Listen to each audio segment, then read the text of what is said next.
Hello students, today we will discuss about a very famous poem, Ice and Fire, written by the great poet Edmund Spenser. This poem is also known as Amoroti 30 or Sonnet 30. This is one of the 89 sonnets of Spenser. Spenser wrote this poem to celebrate his marriage to Elizabeth Boyle. Due to these passionate love lyrics, Spenser's poetry has come to represent true passion displayed through a fresh form. Let's start the poem. My love is like to ice and I to fire. In these lines, the poet has compared his beloved, his love to ice and himself to fire. How comes it then that this her cold so great is not dissolved through my so hot desire, but harder grows the more I her entreat? The poet says in these lines that he is like fire and my beloved is like ice, और ice और fire दोनों ही अलग अलग चीज़ें हैं.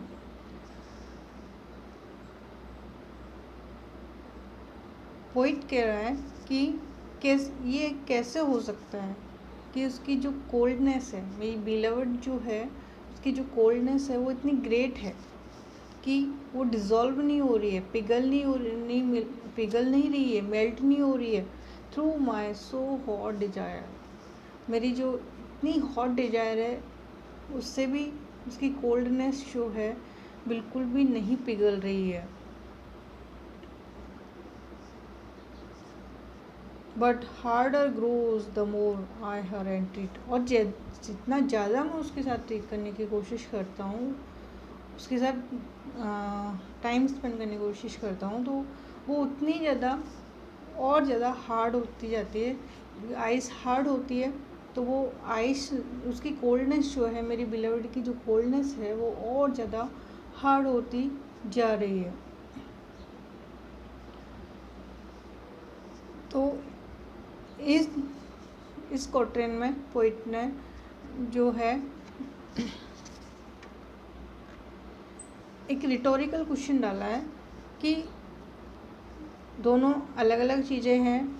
Generally जो है ice fire के कांटेक्ट में आते ही पिघलने लग जाती है और वो पानी जो बनता है वो फायर को बुझा भी देता है. लेकिन यहाँ पर उल्टा हो रहा है कि जो पोइट की जो हॉट डिजायर है वो आइस को बिल्कुल भी मेल्ट नहीं कर पा रही है, बल्कि आइस जो है और ज़्यादा हार्ड होती जा रही है.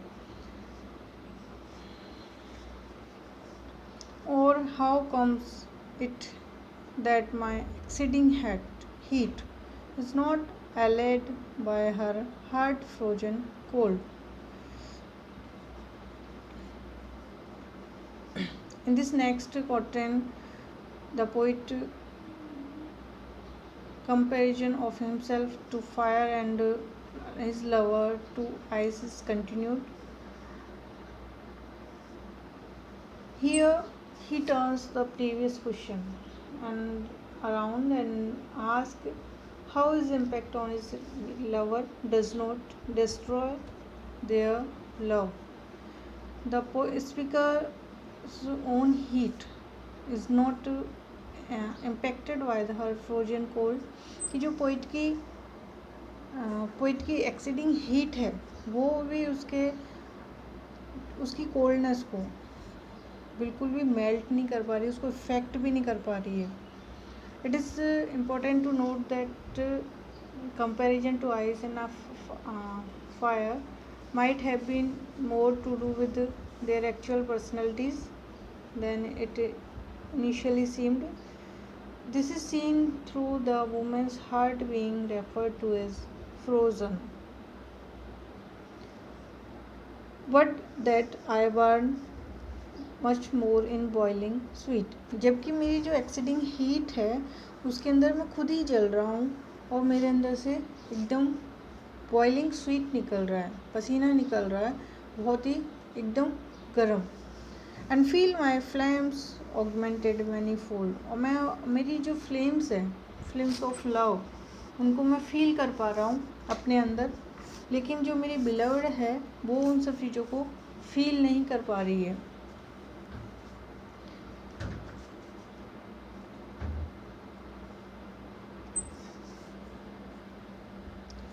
What more miraculous thing may be told, that fire which all things melt should harden ice। Poet कह रहा है कि कितनी मिरेकुलस थिंग हो रही है, मतलब कितना मिरेकुलस हैपनिंग हो रही है कि फायर जो सभी चीज़ों को पिघला देती है, ऑल थिंग्स मेल्ट, सभी चीज़ों को पिघला देती है, शुड हार्डन आइस, वो आइस को और ज़्यादा हार्ड करती जा रही है। And ice which is concealed with senseless cold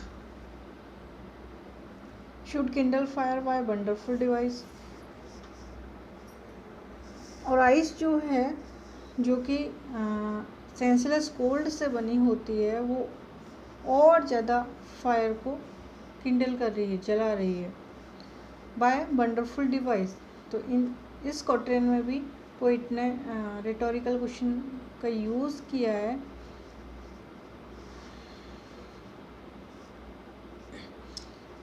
poet believe करता है कि उनकी जो रिलेशनशिप है वो अनयूजुअल है एंड ओरिजिनल है, और इसी कारण से वो मिरेकुलस है। पोइट चाहता है कि जो उसकी बिलव्ड है वो उसकी लव की केयर करे। He states again that fire which all things melt has instead hardened ice, then that ice which is made of senseless cold has kindled fire. These changes to their natures have improved them as people. Together they are becoming different. And this is the couplet of this sonnet. Such is the power of love in gentle mind, that it can alter all the course of kind. Poet जो है इस final couplet में जो ऊपर के 3 quadrants हैं उनका conclusion देता है। It could serve as an answer to a question और as an carrier of a different opinion. The poet concludes that answer to all previously posed questions in 3 quatrains above is that love has the power, कि love में इतनी power होती है to change everything, वो किसी भी चीज़ को change कर सकती है। It can exist with in a gentle mind, और ये एग्जिस्ट करती है जेंटल माइंड के अंदर। It has the ability to alter every one's life, that love has the power that can change everything in this world. तो ये थी poem ice and fire Spencer की, जिसमें पोइट जो है compares himself to fire and his beloved to ice, and he says that these are two different things but cannot change each other. Ice cannot extinguish fire, and fire makes the ice harder than before. And last couplet, the poet concludes all the rhetorical questions that is referred in 3 quatrains above, that love has the power that can change all things in this world.